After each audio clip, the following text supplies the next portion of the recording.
back to Vinyl Friday, where I go through my records in alphabetical order like a big nerd and talk about why I love them. Today, we are doing this album. Oh no, I've started the episode and I've just realized I haven't looked up how to pronounce his name properly. Henceforth, we're going to be calling him Jim Croce. I don't know if that's right, but if it isn't, be prepared for me to say it wrong a bunch of times for the next 10 minutes or so. This album has some fantastic songs on it. The one that I've chosen is one of my very favorites. I love this song so very much. Here we go.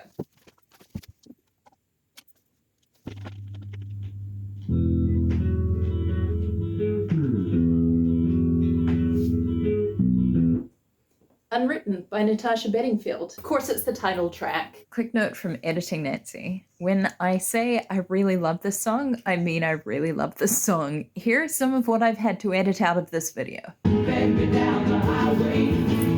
Bend me down the highway. Moving ahead till I won't testify.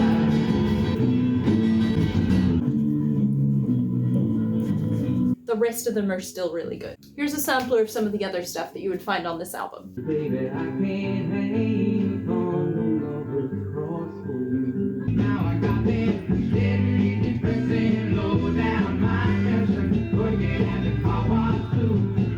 So I have to say I love you in song. Now, as I said, I adore this song.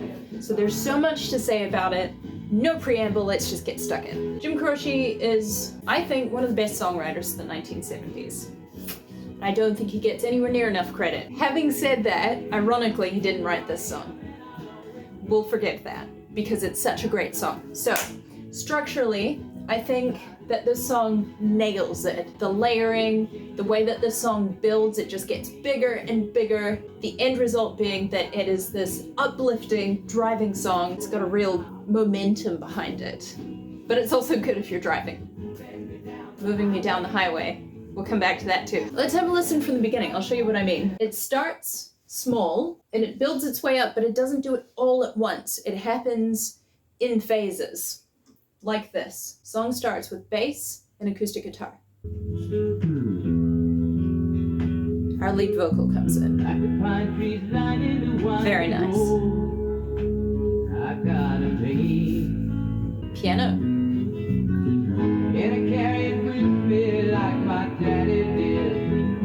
Chorus is coming. Drums. Harmonies. Rolling me down the highway. Moving me down the highway, moving ahead so I won't pass me by. Second verse, strings. See, already this song just feels great. So first verse has basically nothing but guitar and bass and vocals. Second verse has guitar and bass, vocals, drums, piano, and strings. Last verse introduces a harmony. Here it comes. Oh, I know I could share it if you want me to. If you're going my way, I'll go with you. I keep forgetting to talk. I'm just enjoying the song. Just grooving to the song. I love this one. The song is quite full, basically, from that second verse. There's a lot going on, really high energy, not like a punk song. I think it's very full, it's a very vivacious arrangement of a song. Given that, it can be quite difficult to make the song dynamically interesting. If you're like, you start here, and then you move up to here, and then you're here, there's nowhere to go. So you always have to leave somewhere to go. And if you're at maximum volume at like verse 2, then the thing that you can do is to go in the opposite direction and drop everything down to nothing, because when you bring it all back in again, it sounds huge. I'll show you. There are, I think, 3 times in the song where that happens. Here's the first time. End of the solo.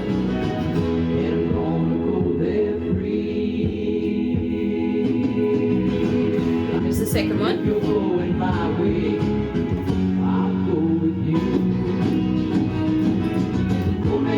High energy. Last chorus. Full energy.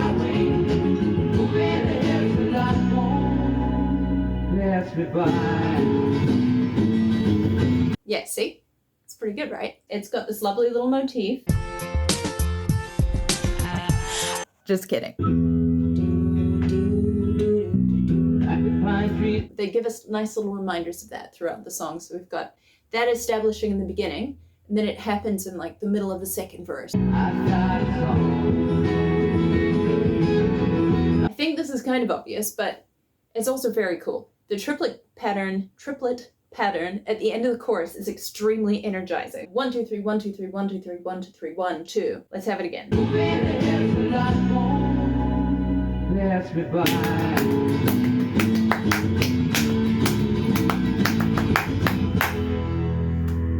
Triplets. Okay, now let's have a listen to the vocals. Jim Croce perhaps isn't best known for his singing, but he's got this lovely rasp, you know, for a generation of men behind acoustic guitars who have like very pretty voices, like the dude from Bread, whose name I've forgotten. You sheltered me from harm.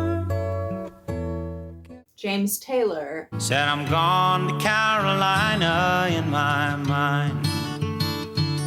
His voice is not gentle and sweet and pretty in that same way, but he sings a lot of songs that are gentle and sweet and pretty. And there's a little bit of an edge, a little bit of a grit to it because he has this sort of rasp to his voice. But just listen to how he delivers this first verse. It's just so pretty. There's so much of the human element in this song. And again, I'm gonna harp on about AI just for a little bit. This is what people don't like about AI renditions. They like machine learn one person's voice and then they apply it to another person's song and all of that.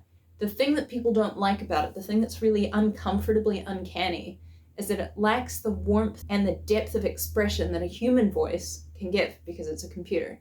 And it's just a facsimile of what a human voice sounds like.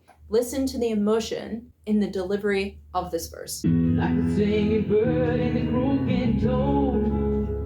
I got a name. I got a name. And I carry it with me like my daddy did. But I'm living the dream that he can't feel. So as I said, he usually writes and performs his own material exclusively. The reason, as I understand it, that he chose this song is that his dad died before he got to see how well he was doing. His dad completely missed all of that, and this song is sort of a look, Dad, I did the successful thing, and I'm really proud of myself. So you can really hear that coming through in his vocal performance. It's just so lovely. There's a lot of the song that's very poignant, but it's also kind of rollicking. I think that's why I love this song. Or it could be that the bass is the star of the show. And as a bassist, I have a lot of respect for that. Let's get bass correspondent Nancy in here and she can nerd out about it to you. She's just raring to go. Okay, so here's the thing about this bass line. It starts gently, and then the bassist, whose name I just looked up, it's Joe Macho. I'll just double check that. Yep, no, it's Joe Macho playing bass. So I'll be Joe Macho. He exercises real restraint in the beginning of the song, which for a bassist with his chops is incredible. I often have a hard time exercising restraint when I'm putting together bass lines, because you just want to do all sorts of cool things with this fantastic instrument, but it really ramps up. I'll show you. This is probably going to be the most fun bass line that I've played so far on this channel, apart from my own songs.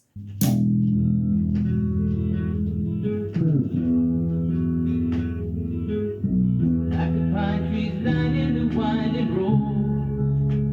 I got a name. I got a name.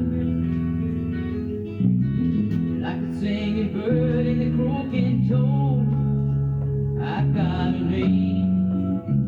I got a name. And I carry it with me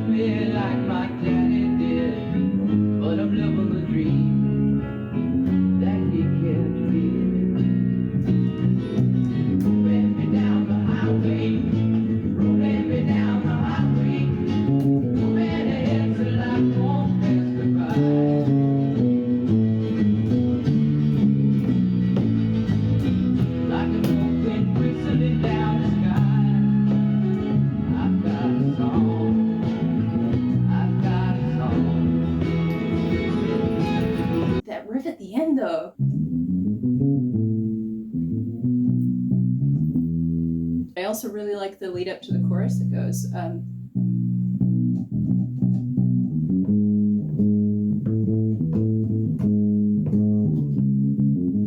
also it's an E, so it's got this big fat E string to play. As much fun as I'm having with Carlos right now, as much fun as I'm having with this bass right now, I should probably get back to the rest of the episode. It's a mid-tempo song, but it's also really energetic. Like the rhythm is just 1, 2, 3, 4. However, you've got a drum part that's doing like a... It's not just da da cha da da da cha da, and then it's catching those offbeats on the fills like this.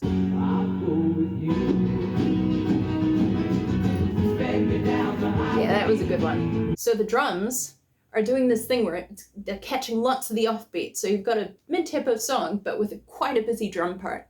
It's not flashy, it's not loud in the mix, but it's doing a lot. The strumming on this track is especially heavy. They're acoustic guitars, so it just rings, and there's a real percussive element to the strumming, especially at the end of the chorus where it all comes together. Let me get a guitar. The song has a lot of chords, which I love. The chorus goes.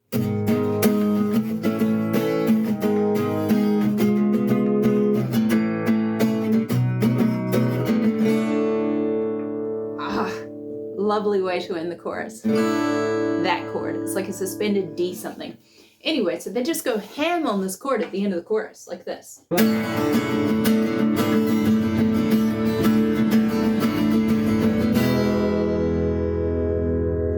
it doesn't sound like much with just the guitar, but as you know, the bass is going da, da, da, da, da, da, da, da, da, da. So to conclude this whole point, you've got drums doing da da da da da da da da. You've got guitar going da da da da da da da da. Hi. And you've got a really busy bass line, and all of that comes together and it transports this mid-tempo song and just elevates it into something that uplifts and energizes and is just full of life, which brings me to my last point. Nah, second to last point, because I can't finish on this. He died in a plane crash. This was his first posthumous single. As if that's not sad enough, a few days after the plane crash, his wife received a letter from him. The letter was about how he was planning on giving up singing, and he wanted to come home and spend more time with his family and write short stories. And of course that never happened because he went down in a bowl of flames. Tragically. This is the last line of the letter. Remember, it's the first 60 years that count, and I've got 30 to go. I love you, Jim. May he rest in peace. Okay, with that out of the way, my personal history with this song is that I had never listened to this artist before I was about 12 years old. I was always pressuring my parents to take me to Amoeba Music because we lived in the States at the time. I loved buying music. It was like a really special treat if we got to go to Amoeba or Rasputin. On this one particular occasion, my dad came back with this tape of this artist that I'd never heard of.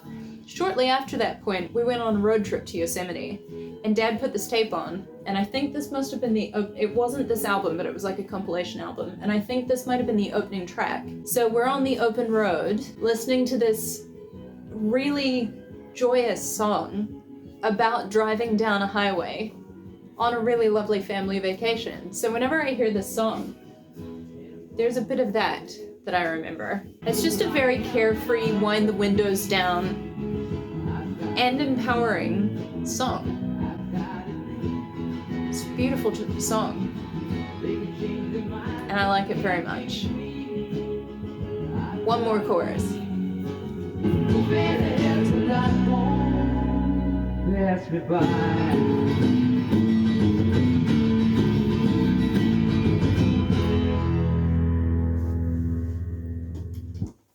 That's it for me. Thanks for hanging out with me. I'll see you here next week. Have a great weekend. 4, 1, ba, ba, ba, ba, da, da, da. Which sort of mimics the 1, 2, 3, 4. Not at all. No, doesn't. That's not true. That's a lie. Strike that from the record.